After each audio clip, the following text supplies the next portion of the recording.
Good day, yes, and this is another episode of A Day in the Life of, and today we're doing a construction worker with yours truly, Mosiah, right here on the job site as we are at a site where a newly constructed house it is being erected.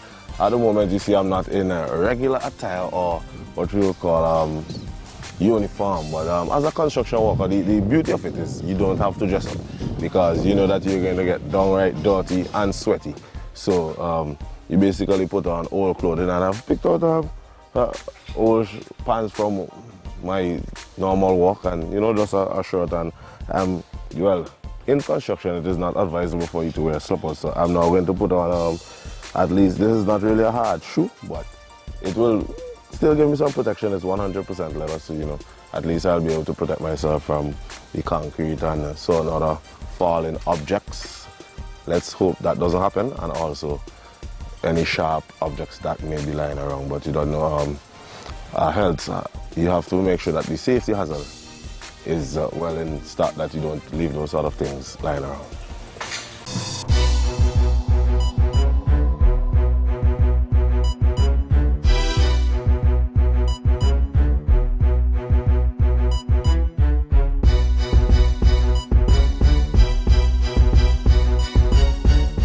So we have some blocks here. This is looking like some 8-inch blocks.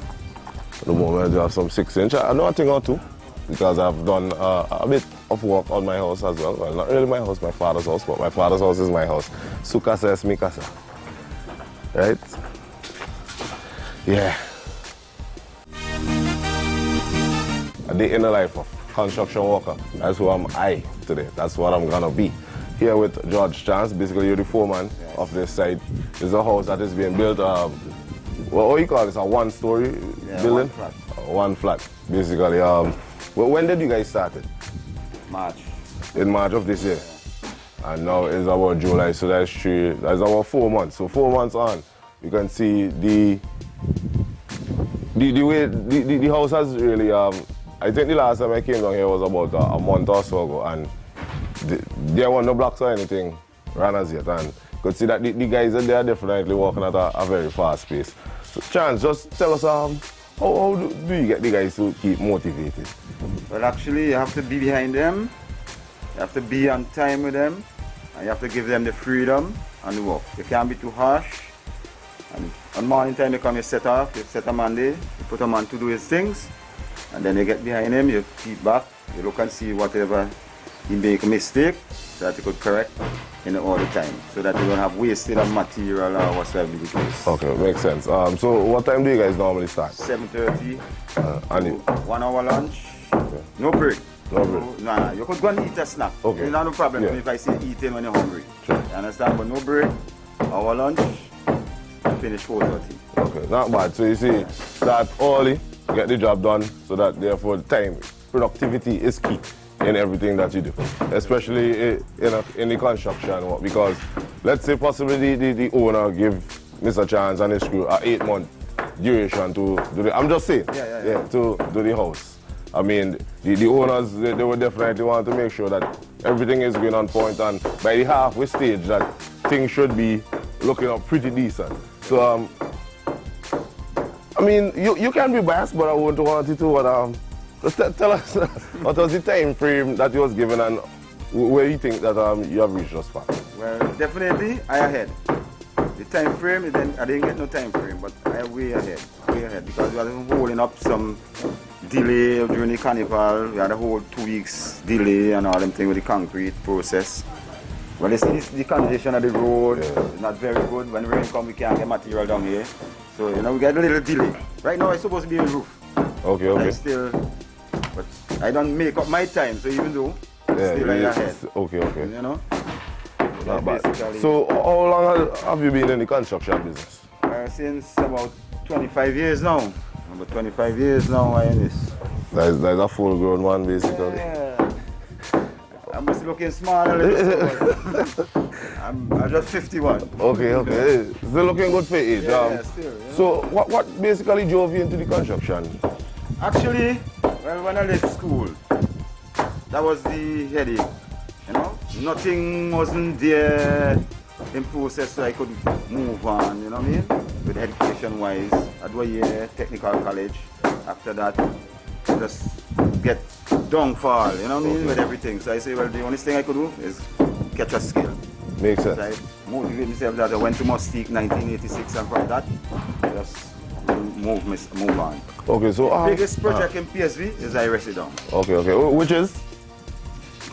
The Bali House. Okay. No, well, I've never Indonesia. Okay, I've never went to PSV, so yeah. okay. Forgive me for my ignorance there. Okay. All the Grenadines Island, I don't know. You pass through, so you like a hurricane? Yeah, I move in, man. Okay. Moving, you know? How much of a step it is? I mean, I know that being a foreman basically means that you're the general, means that you have the know-how to do basically everything. How much of a step it was from being, basically, I'm sure that you started out as a laborer.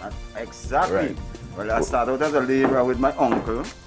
And after he fired me, when I started to buy tools, he told me I rude. Because I should have told you I was on trade. But if you see a man buying tools, I mean... That means that you're looking to step up. And I think that's one of the problems that we have always had from like back then. The older folks, they never want to pass on the knowledge. If they see that the younger person is making a step up, they would look to just cut you down, saying that you should not be. Definitely. Because one, they don't want you to be better than them. Which I think that if you're a teacher and you have a student, the goal should be that the student should excel more than the teacher. Because that would mean that you... and them come in. Exactly, because I mean, I can't carry in forever, right? No. Exactly. So, I mean, I have done construction already. As you said, when you finish school and nothing happening, you don't want to be just wasting time, and you want to make your own money. I must tell you, it is not easy. Not easy, especially when the sun is coming. And looking as if we would have another very hot day, like yesterday was. And it's never easy. You have to be, and I mean, now y'all have it a bit easier with the mixer. I mean, when I was doing it, I mean, not so long ago, but still we had to be mixing up gauge. You had 15 and 20 something bucket of sand and stone. Barrows. Yes, when you're done, when you get home, sometimes if you could shower, you're lucky. Because by the time you reach home, you're freaked out. I'm telling you, and your back ache, shoulder ache, so there's a lot of sacrifice that you have to put in. And I must commend you for keeping up so long in it, 25 years. You look like you could go another 25. Well, once in a while, prepare that for me. I will go. Okay, so no more. That is so true. So we'll be, what exactly would you be doing today? Today I will have about 4 tow heads leave to cast. So finish run up some blocks and remove them there. Some farm side I do yesterday. So and downstairs we're taking on the decking that we cast. So basically that I'm getting some stirrups for the ring beam. That's what we're basically doing today. So how many persons are employed with you? 9. Okay. And are there, so all the 9, they are all laborers? No. We have 4 laborers. Okay. Skilled men. Okay.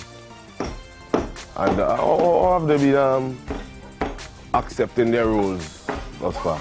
Well, you have to get, sometimes everybody can't be the same, you know what I mean? Some down, some up, but they have to be with it because actually it's a commitment and it's people money spending, so you have to give people the justice when they come. So that's my problem when I have with my workers. I have to be behind them to give the people the justice. So. I think there's another mental thing that with our Vincent and people have. We seem to always be liking to have slave drivers behind of us. If we don't have a slave driver, we seem to just be too laid back and don't want to get stuff done. Right. So, all my jobs in them, to be honest, I do like nobody behind me. Because when they give me my freedom, I get my work done more. Exactly. You understand? You're a more free state of mind. Right. So I just give that privilege same to my workman then. You know? If you have a problem, come to me. If something not right, come to me and we could trash it out. You know? Sounds good. Yeah. That's how it is. I can't be too harsh. Sometimes you get some undecent language. You can't stop that. So that's just construction. You have to go step by step. It's very hectic. Very hectic. And when it comes, very hectic.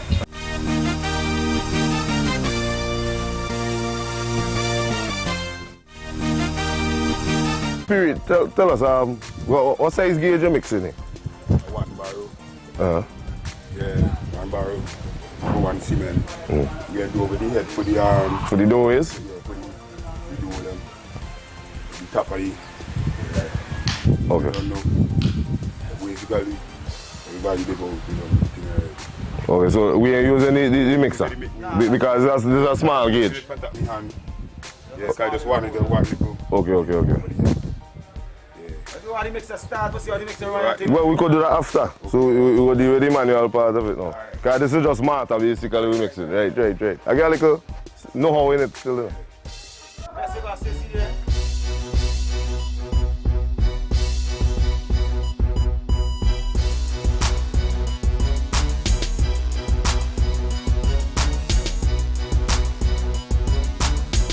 You think I can't do this, eh? Well, I'm paid in this too. So basically I have to make sure that the cement is well mixed in the sand because you need a good base so that the mortar could stick properly. You understand? You think there is a newbie to this now? Let me, in the struggle. So basically you make it like a little mountain peak now. And then you break it down. You have to make sure the hole is to drain the water.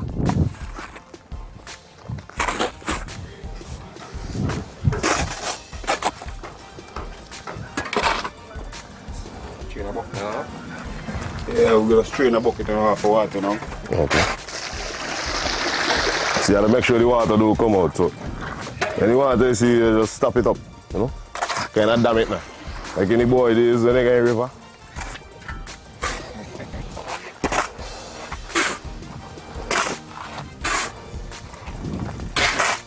Yeah, move it, put your hand in it. People turn on a big fool man now, boy. Tell me put my hand in there. You live on the van, let me.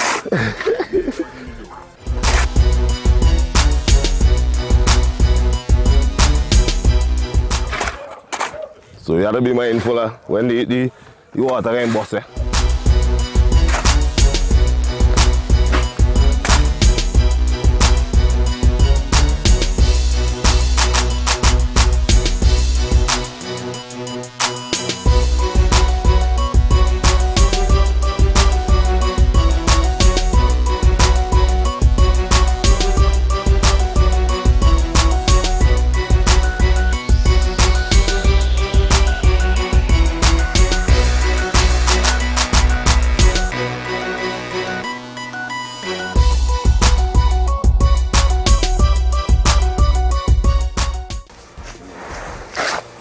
You see how it's all soft and nice now? Come on, man.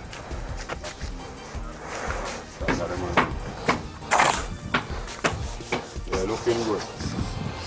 Yes, I break a nice little sweat there. Tell them I know what I'm doing. I know newbie to this. So now, as I'm trying to catch my breath still, we're going to see how the mixer operates. How to start it and things. I've never been involved in this, so, Yeah, so right now I'm here with my good friend. Long time I see him still guy running away. Doing all kind of project now for a big house. So basically what you're going to do, you're going to show us the operations of the mixer, how to start it and those sort of things. Right? Because basically we ain't know what's going on here. So all this is a machinery with a big chain and gas tank and them sort of things. So tell us what is the first thing you do when you come in to operate the mixer? In the morning, I just go and check the diesel, check the oil. So how are you going about checking the diesel now? Just open here, so. So the whole big so you can sit down in there. Yeah. Right. So now we make a peep. Right now it's full. It's full. This morning. Right? Right up it there. Morning time when I go back here, in the back end here. And check the oil. This is the oil stick. You come and check. Basically the mixer itself have a dipstick like a vehicle. Right? Yeah. They don't too bad. And I wipe it off, push it back in, check it back, say it good. And then I go back around here, make sure it's good. Go back around here. This is the most important thing. This is the starting part, and this is the stopping part. Okay. Now we're going to try to start it. That is on, and then I pull on this. And I put on the puller. When they it busts. So. Okay, so they make a makeshift one. I mean, come on, they're in construction industry, so they ain't hard for all. Make a kind of pull it thing. So you see how skilled we Vincent and men are? I mean, the pulley gun. So it's easy like that. I know it's diesel, so you take a little time.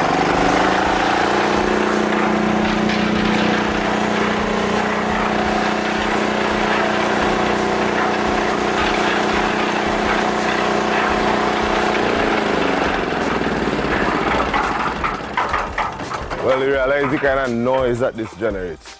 When this one, we really can't have much conversation. So as we're still on this site here, we see the guys now they are taking off the decking them from the casting. Basically, with decking, you mainly use plywood, big sheets of plywood that has held up the flooring, basically, and the 1x8. It's 1x8, yeah, for the beam them? These are 1x10. 1x10? These are 1x12. Okay, alright, cool. I'm just checking. And 2x4s. I'm not 2x4.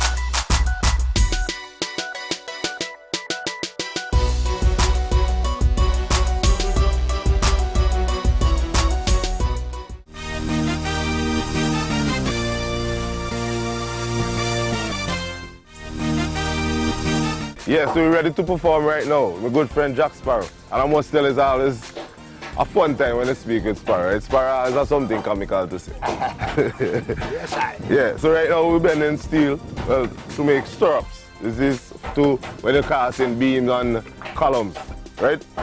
These are 3/8 steels, right? And the bigger ones here, these are 5/8. Trust me, I tell you I have a little knowledge about certain things in the industry. And this one is a 1/2 inch, right? So you need all these, you're making, when you have to tie, well, we reach a stage yet when you're tying in the steel and thing, the stirrups on the steel to make the beam and the columns, right? So, Sparrow, just walk us through the bending process. Well, this is a 3x6 stirrup I'm making here. Right now we're bending here, I'm bending the 6 right here now. This is the 6 I'm bending here.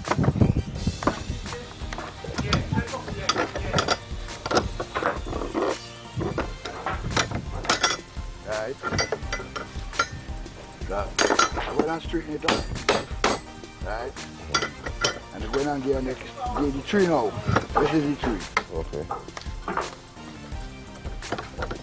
When we finish, this is the stirrup. So you see how well it looks? It's going so. Like that. Right. And then you have 2 more Bottom. Right. pegs in there. So we have to get 210 Okay. to make the whole beam right on the house. So that is where I'm really doing right now. Okay. You see, he lining up the 3/8 steel. So we just take it from the very start. First bend in. This is the bend for the first piece. Which is about 1.5 inches. Yeah. When I bend the 6 now.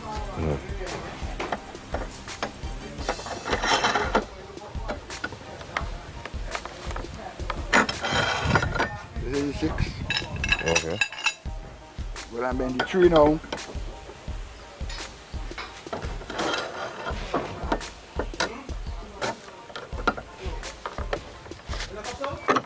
This one is 3. Okay. I'm going to bend a 6 again. 6 again.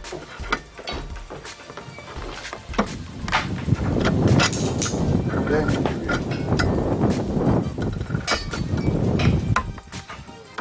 this is it. Well, you can see that Sparrow is very proficient into what he's doing. I mean, I'm going to attempt it just now. I think I need him to show me one more time before I would attempt to bend it. So we're bending at least 1.5 inches force. Because you hold that. Okay. You bend that. Go wrong with that. Right wrong. Right. Right. So look a small thing. Right. We're not bending 6 now. Okay. So we're bending the 6 now. 36. So you hold it there. Put in the pipe. To there. Make sure you hold a good firm grip. Wrong. Right. Doing well, man. Piece of cake. And they're going to bend the 3 now. They're bending a tree now. That's the 3. I remember it's over 200 of these we had to make, right? So the Sparrow only got about half. Then we come wrong again. We're going to bend the 6 again. Right. So Sparrow is my foreman for the day. Wrong. Right wrong.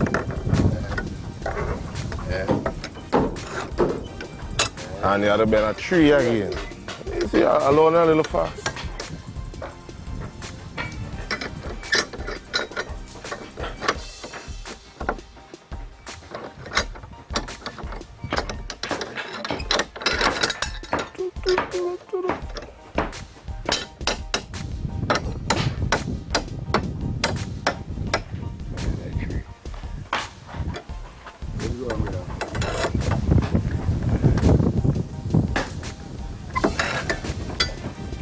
So, professionally done by me.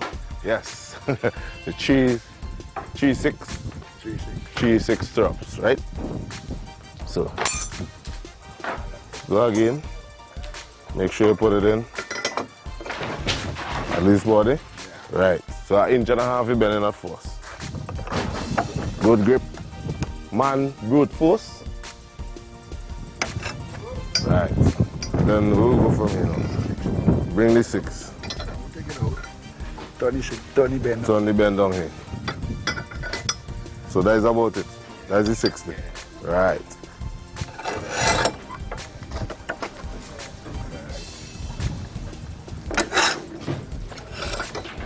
And then I bend the 3. Come on. Right.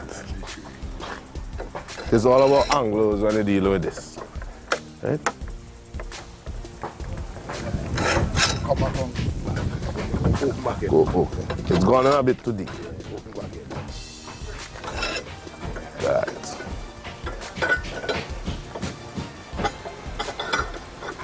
You bend the 6 again.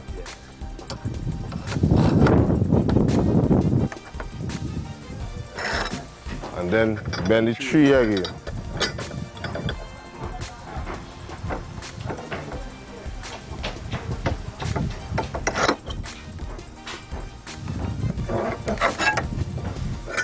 So you see, I'm getting good at this. I mean, I'm a bit slower than Sparrow, but I'm still perfect. Eh? Of course. You will get perfect. Definitely. You just see how he would be cutting his length of steel.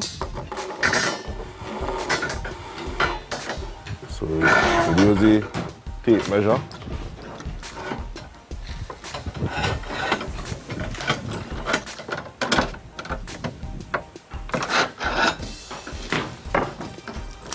Right, so you say 22 inches.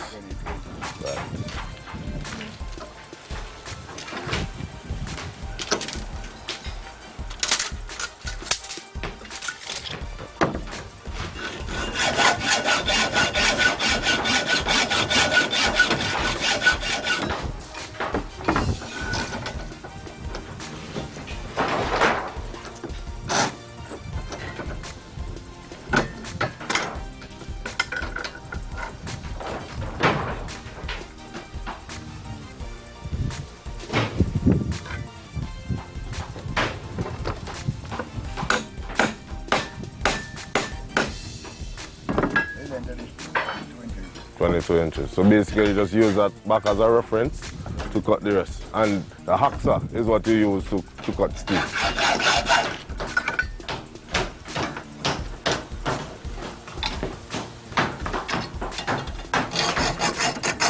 So we just make any mark.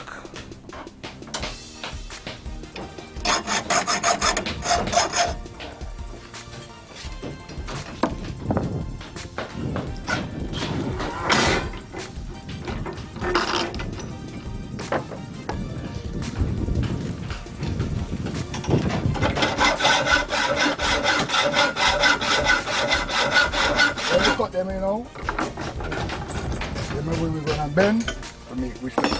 Right. And basically we're in ideal conditions to be bending strap because this is we have a nice shade here because the sun is really not nice today. Once again, so I mean right now I'm just happy to be bending steels right now and out of that blazing heat.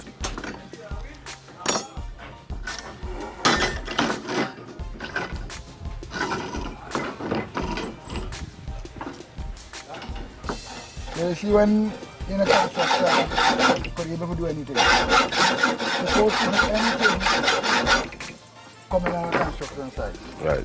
You're not supposed to do one thing on a construction site. Okay. So you're supposed to be well rounded, basically. Okay, you call yourself, you put yourself like a handyman. A man who could do anything. Put him to do anything. You get it done. Then you run out of markings. That is me. Put me to do anything, I can do it.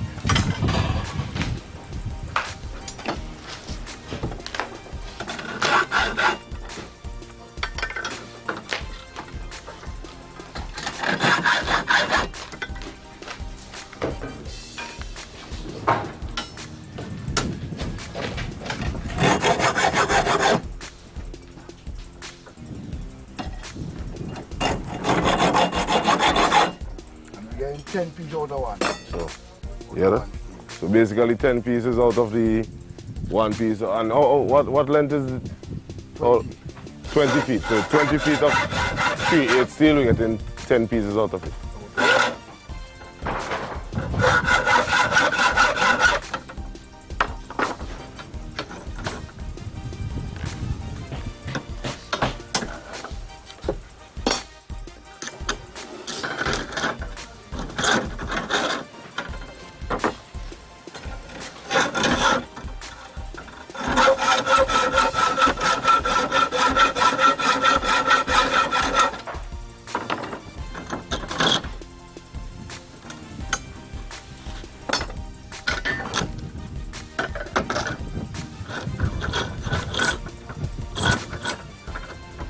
Cameraman, when you own your house, I already own your house. You want to ask you a question? No, because you behind the camera, you can't answer. Alright. Well, when you're ready, you're going to always check it. Right, so right there, Sparrow is putting on all the application to get on the job site. Right, exactly. Bending off his feet. So they had a movie called Bend It Like Beckham. This is Bend It Like Sparrow. Right. Bless. Come on.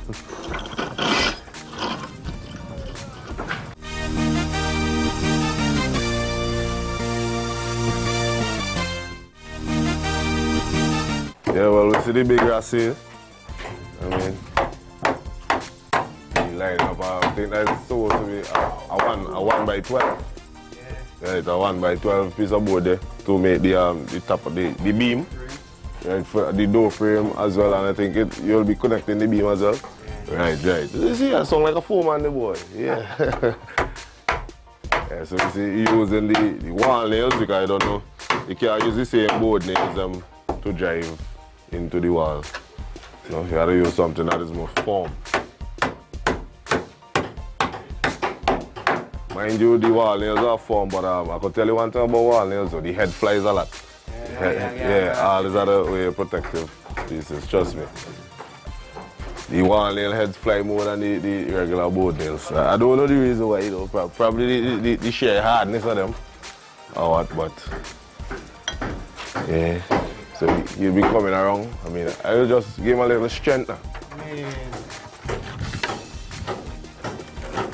So you want it flush? Yeah, Right.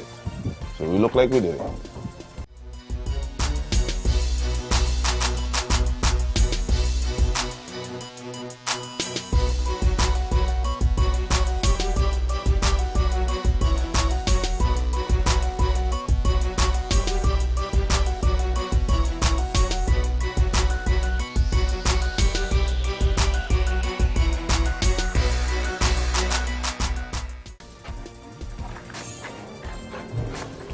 So we feel good this so far, but we still have to make sure that it is properly reinforced.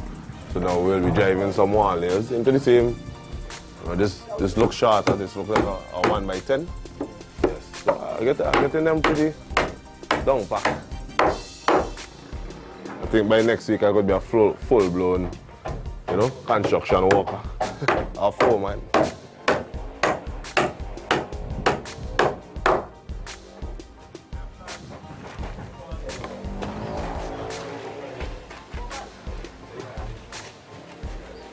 So after this, do you have any other rooms that you'll be? Boxing up. Uh-huh. We are around in the kitchen, around the around the protect the arch. Okay. So today you guys would be casting these? Okay. So currently they are boxing up, as I said, for the door frames and also to put in the beams and stuff. And they said that today will definitely be the day that they will be casting them. So they'll be mixing up the mortar and stuff and concrete, put them into place. And we have very good weather today, so therefore everything should go as planned.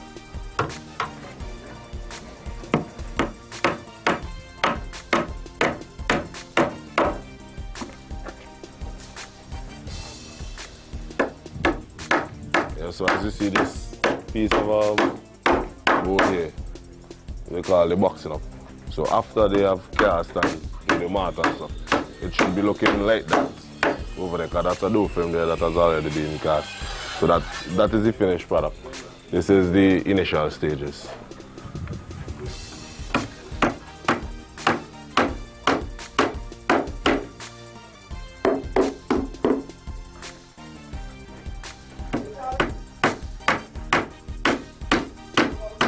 So now I go drive in 2 wall nail here, so for reinforce the piece of board. So long time. So you see, you're gonna bring more nail.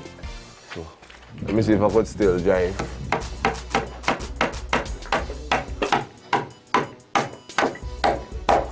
I'm doing well so far.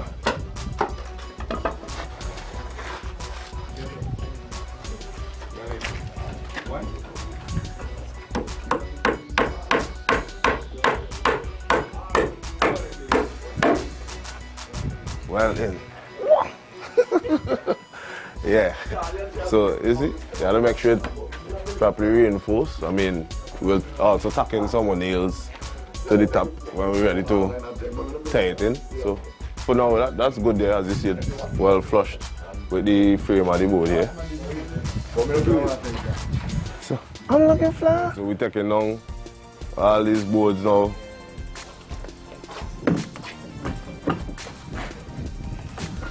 Basically, you have to use the clap out of the hammer to release the nails. Pan is more professional than me, so you know exactly the angle at which to pry from. Might have to let the man chop a couple big foot.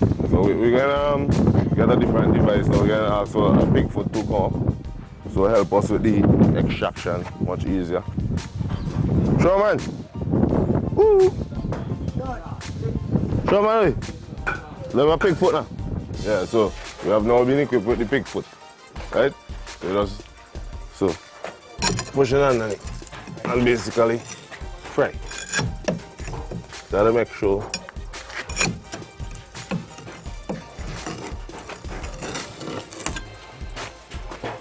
then I could still tying down here.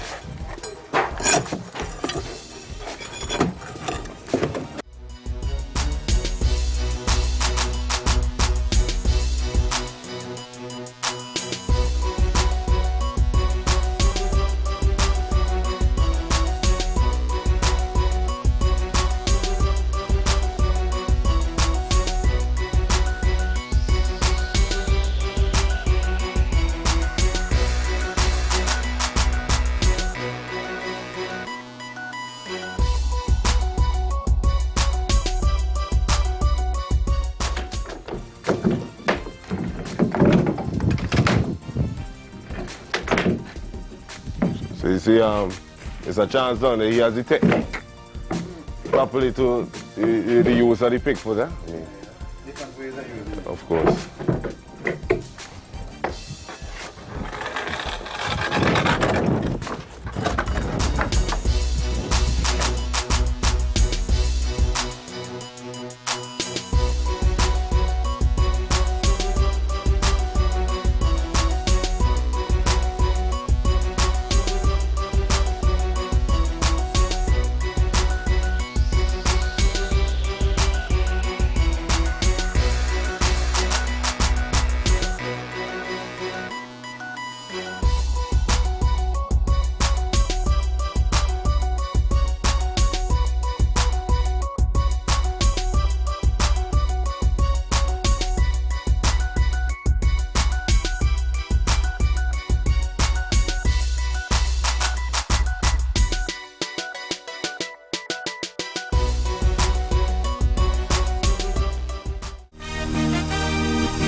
Well, you have seen Sparrow bend the straps. Now he's tying in the straps onto the steels to make the beams.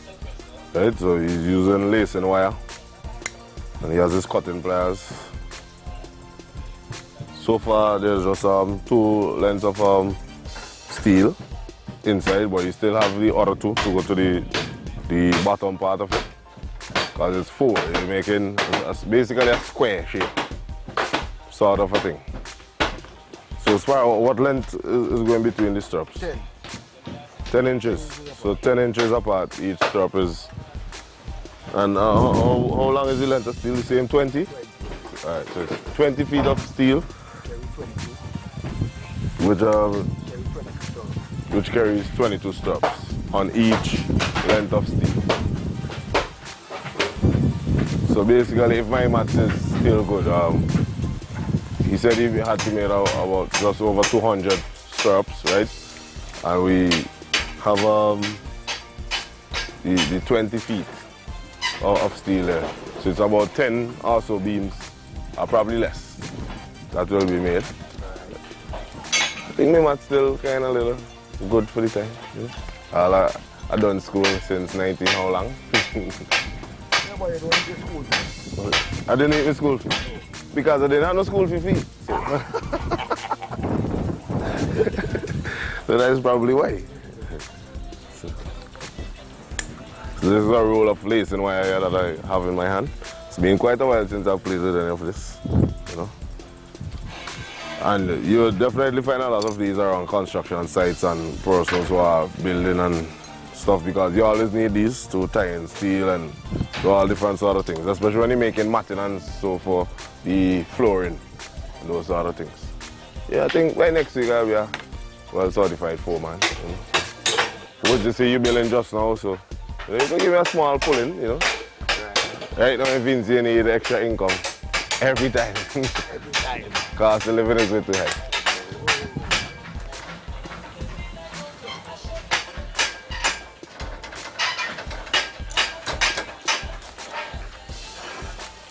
So I'm just looking on, I'll take over the reins just now, don't worry.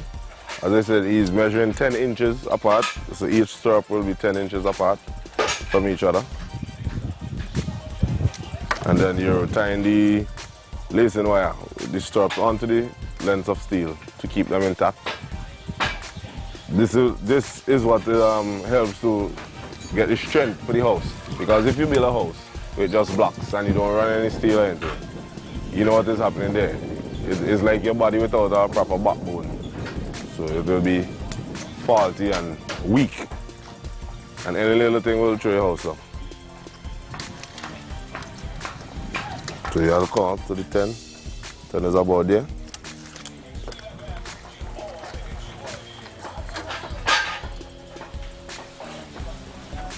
You see, you're putting it across. You have to make sure you lock it, basically. And then you tie it. I used to do this too, but The technique I can't quite remember exactly. So Go tight. right. I just making sure that I watch on and take a page out of the great Jack Sparrow's book.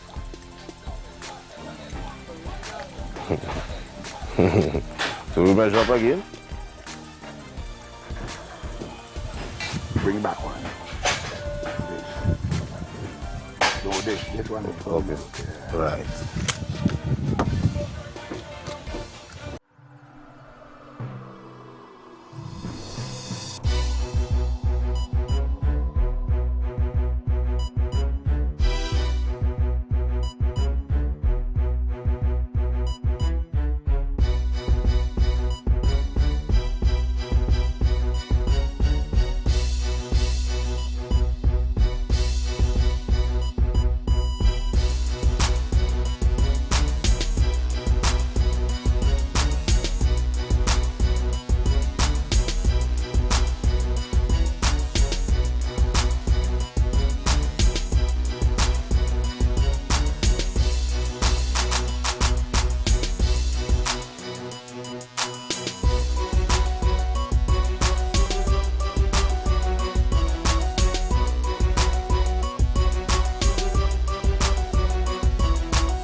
Yeah, so we get lesson 101, only running blocks right now.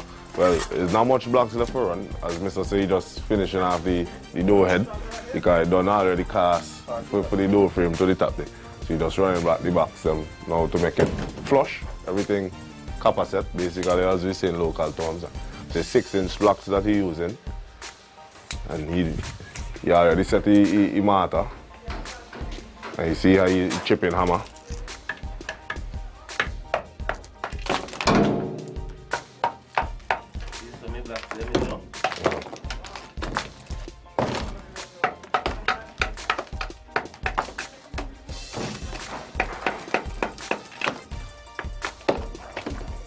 So just watch how he line it up now.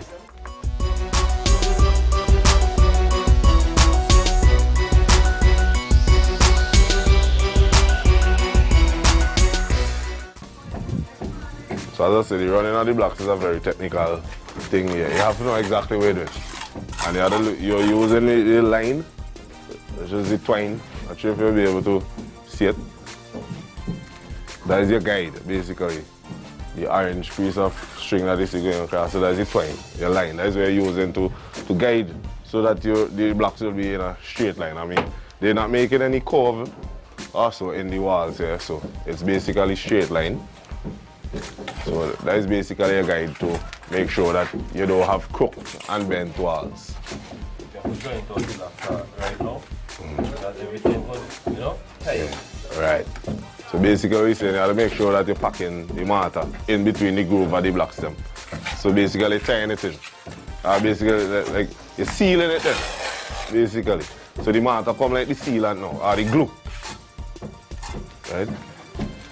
And what you see having his hand there, that's what we call a trowel.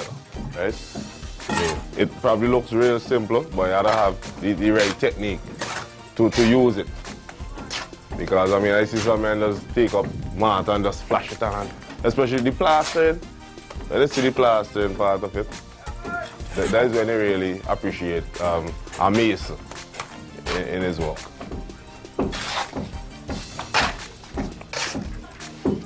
And you have to make sure that the mortar is just right. It can't be too dry, or it can't be too wet.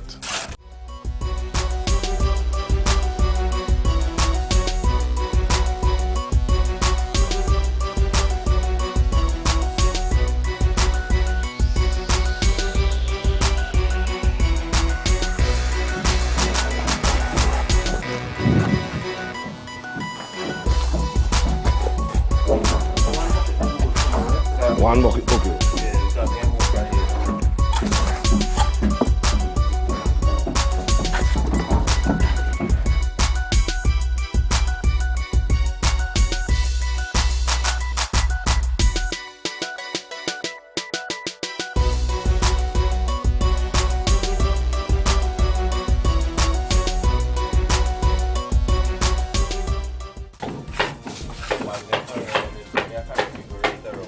Okay. When everything will come back in one. Alright. You will get a little thing, I don't know.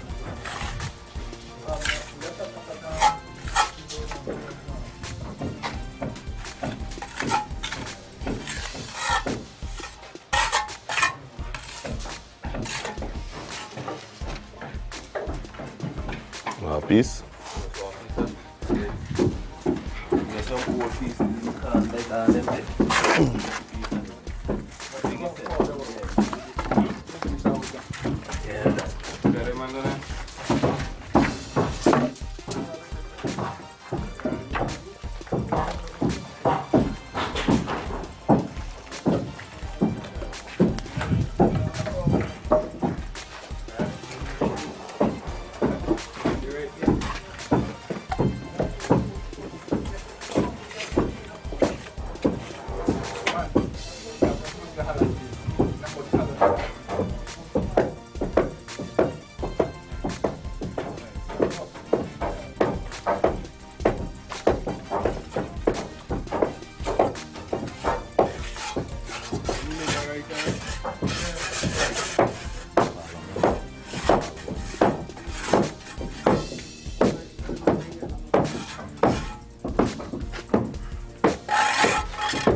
Well now, it's cleansing time. After you done dirty up, you have to spruce up, you know.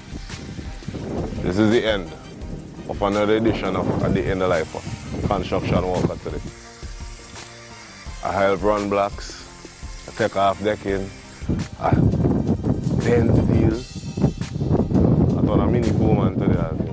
I think I get everything properly wrapped up. I make smarter, I learn how to use the mixer. So it was something that was well thought out. We did well. I mean, I knew a bit of stuff in the construction, seeing that I did construction already before, both on the house that I live in and also after coming out of secondary school. So it wasn't something that I was overly ignorant to, as you could say. So yeah, this is how we end it. Peace out.